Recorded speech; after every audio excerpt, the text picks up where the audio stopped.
हरे कृष्णा।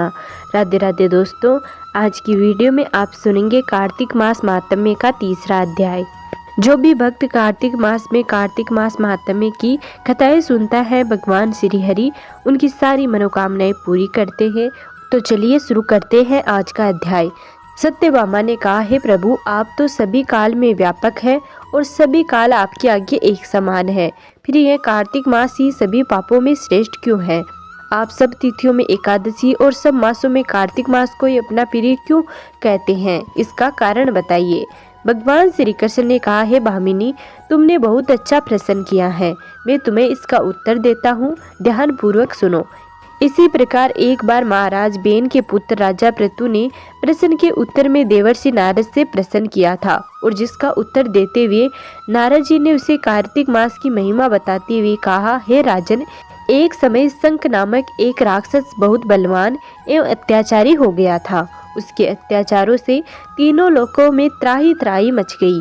उस शंखासुर ने स्वर्ग में निवास करने वाले देवताओं पर विजय प्राप्त कर इंद्र आदि देवताओं एवं लोकपालों के अधिकारों को छीन लिया। उससे भयभीत होकर समस्त देवता अपने परिवार के सदस्यों के साथ सुमेरु पर्वत की गुफाओं में बहुत दिनों तक छिपे रहे।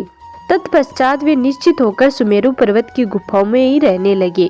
उधर जब शंखासुर को इस बात का पता चला कि देवता आनंद पूर्वक सुमेरु पर्वत की गुफाओं में निवास कर रहे हैं, तो उसने सोचा कि ऐसी कोई दिव्य शक्ति अवश्य है जिसके प्रभाव से अधिकारहीन यह देवता अभी भी बलवान है। सोचते सोचते वह इस निर्णय पर पहुंचा कि वेद मंत्रों के बल के कारण ही देवता बलवान हो रहे हैं। यदि उनसे वेद छीन लिए जाए तो वे बलहीन हो जाएंगे। ऐसा विचार कर शंखासुर ब्रह्मा जी के सत्यलोक से शीघ्र ही वेदों को हर लाया। उसके द्वारा ले जाए जाते हुए भय से उसके चंगुल से निकल भागे और जल में समा गए।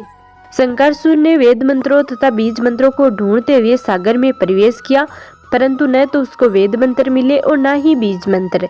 जब शंखासुर सागर से निकलकर वापस लौटा तो उस समय ब्रह्मा जी पूजा की सामग्री लेकर सभी देवताओं के साथ भगवान विष्णु की शरण में पहुंचे और भगवान को गहरी निद्रा से जगाने के लिए गाने बजाने लगे और धूप गंध आदि से बारंबार उनका पूजन करने लगे।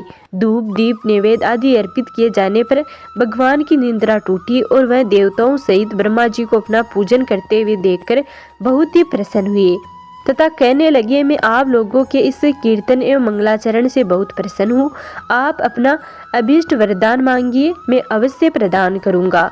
जो मनुष्य आश्विन शुक्ल की एकादशी से देवोत्थान एकादशी तक ब्रह्म मुहूर्त में उठकर मेरी पूजा करेंगे, उन्हें तुम्हारी बाती मेरे प्रसन्न होने के कारण सुख की प्राप्ति होगी। आप लोग जो पाद अर्घ्य आचमन और जल आदि सामग्री मेरे लिए लाए हैं, वे अनंत गुणों वाली होकर आपका कल्याण करेगी। शंखासुर द्वारा हरे गए संपूर्ण वेद जल में स्थित है। मैं सागर पुत्र शंखासुर का वध करके उन वेदों को अभी लाए देता हूँ।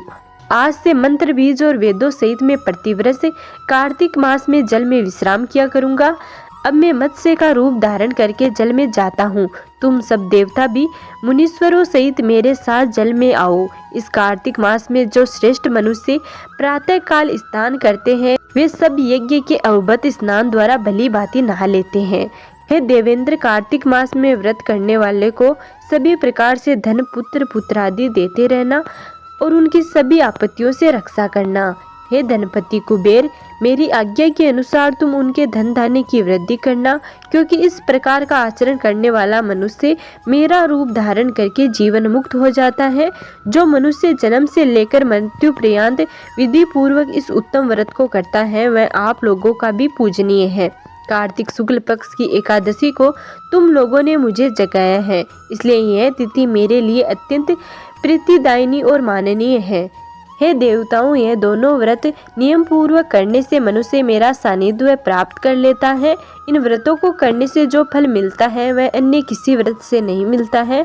अतः प्रत्येक मनुष्य को सुखी और निरोग रहने के लिए कार्तिक महात्म्य और एकादशी की कथा सुनते हुए उपयुक्त नियमों का पालन करना चाहिए। तो ये था कार्तिक मास महात्म्य का तीसरा अध्याय। अगले वीडियो में सुनेंगे कार्तिक मास महात्म्य के अगले अध्यायों के बारे में। अगर आप भी नियम से कार्तिक मास महात्म्य की कथाएं सुनना चाहते हैं तो हमारे चैनल को जरूर सब्सक्राइब करें। मिलते हैं अगले वीडियो में, तब तक नमस्कार।